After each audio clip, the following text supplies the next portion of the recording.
Welcome to the Growth Zone. My name is Christian Bartsch, and today's topic: be unstoppable in business and life. So currently, as we're seeing all the different kind of news happening, everything on Facebook coming up, and Instagram and Twitter and LinkedIn and all different kinds of social medias, the text messages we're getting through all the different channels, all different people who are sending us messages that their event is cancelled, or too many people have cancelled their participation, and all different things are being cancelled. We see, especially even in the big industry of exhibitions, and big exhibitions are being cancelled. Schools are being closed, daycares closed, universities closed. So what would most people think? They would be scared, because it's not just about maybe getting that virus, that coronavirus. It's actually about what's going to happen to the industry, what's going to happen to the job market. Are companies not going to buy, not going to hire? Are they even going to start getting rid of staff? Cutting the headcount, cutting it down, really down. What the banks are going to do? What's export going to do? All different things are going to create an uncertainty. And yes, these things are going to come, but there's a big game changer, and that had been discussing this morning as well at the gym.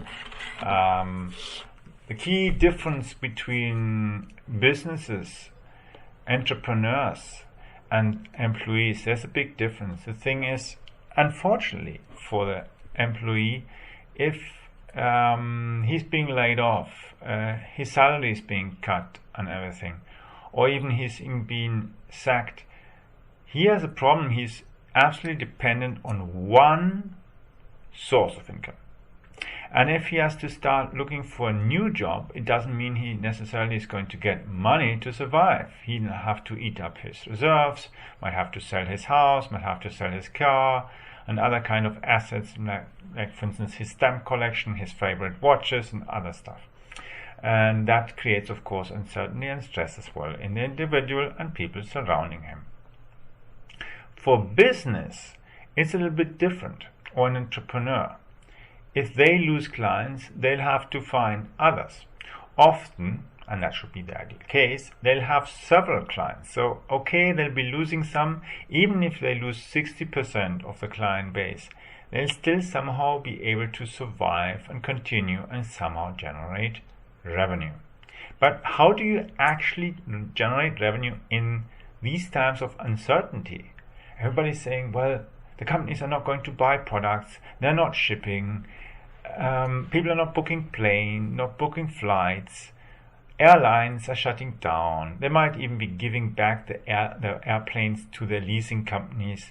Leasing companies then eventually will have them somewhere stored in some regional air depots and that, and once everything comes back to life, the air manufacturers, they will be getting problems, because they're not able to sell new aircraft in that quantity, because there's plenty in stock. So the leasing companies will take those planes out of stock, repaint them, refurbish them inside for low cost, and provide them to their airline clients, so they are able to put back more airplanes again into the routes that they are serving.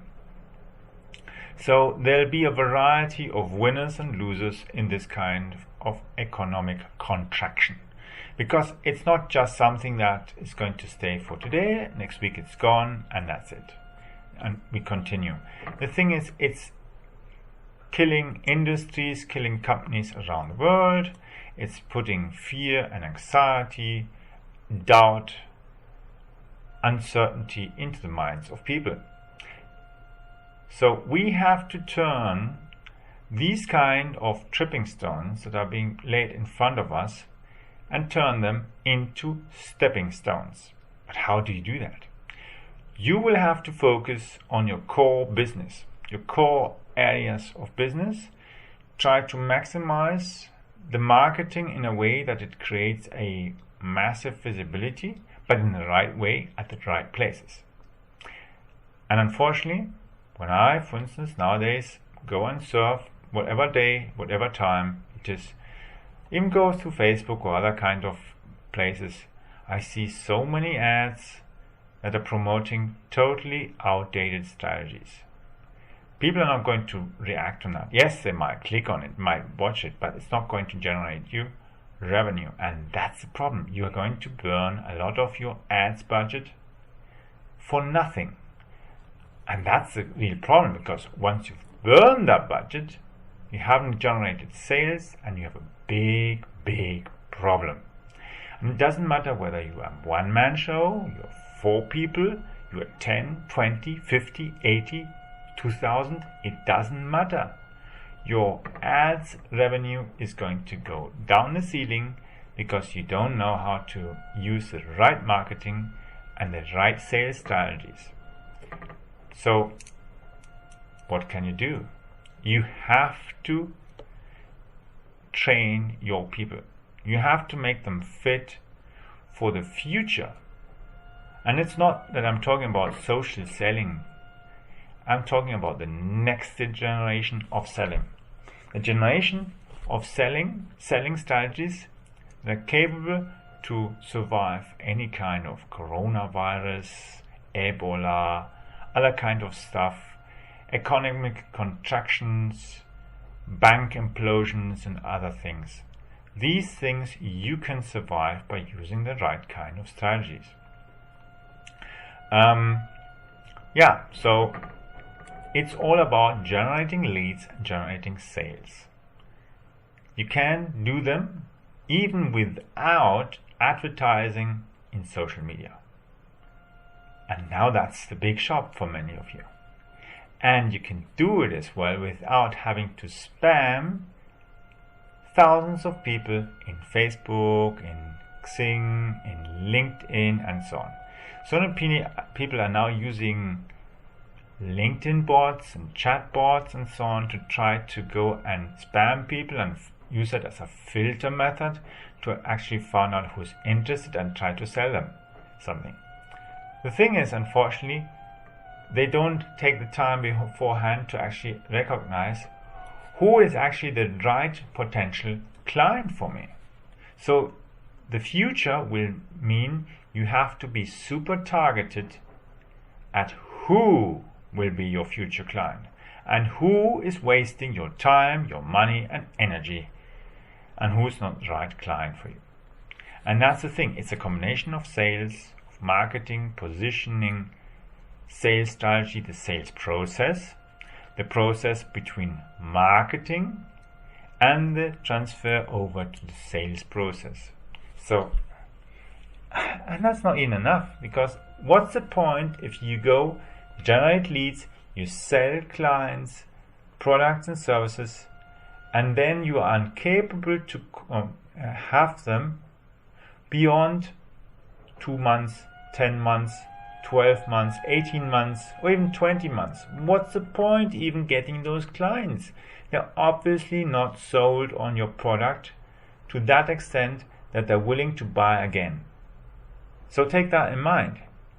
Yesterday I had a conversation with a client who came back to me and even called me and asked, hey, I just wanted to know, are you still in business? Do you do this and this still? Yeah, we do that. Yeah, I've got the same problem again. I need your help as well again, and so on. I'll ship you the stuff. No problem. We can see that and solve your issues. We'll get that done for you. No problem. So it's a client who's actually sending us equipment for us to service for them, which is awesome because it means it's revenue coming in for us. But it's a client that we got 7 years ago.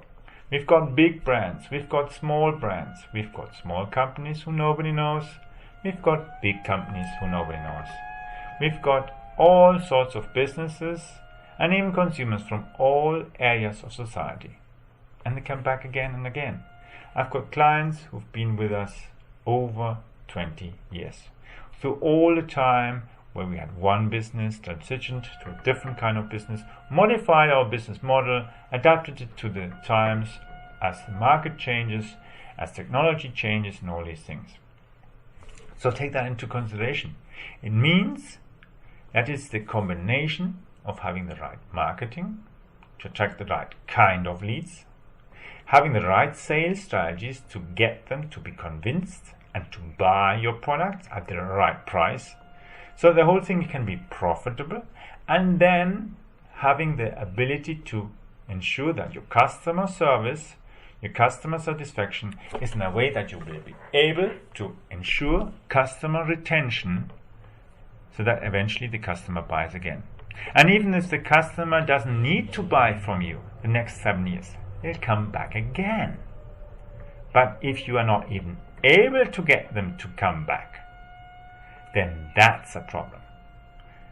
And that is possible to overcome, but you have to put in the effort to fix the things that are not working properly in your business. And it can even be that your product sucks, that maybe the product quality is not good, the kind of service, how the customer service is done is appalling, or how you treat clients when you have a refund request, or other kind of things like how you do your marketing, or who you are actually attracting.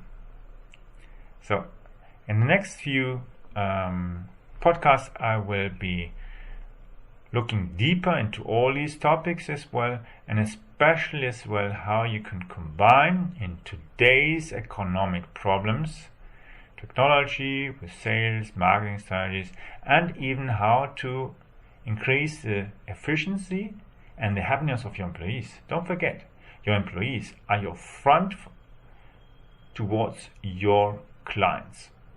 And if they are unhappy, unable to do a good job, maybe dissatisfied or even demotivated, or the mindset sucks, you cannot build a successful business, whether locally or with a global vision. You have to fix these things. And I'll tell you a few insights what is possible. Great having you here on the Growth Zone. And my name is Christian Bartsch. See you soon, or listen to you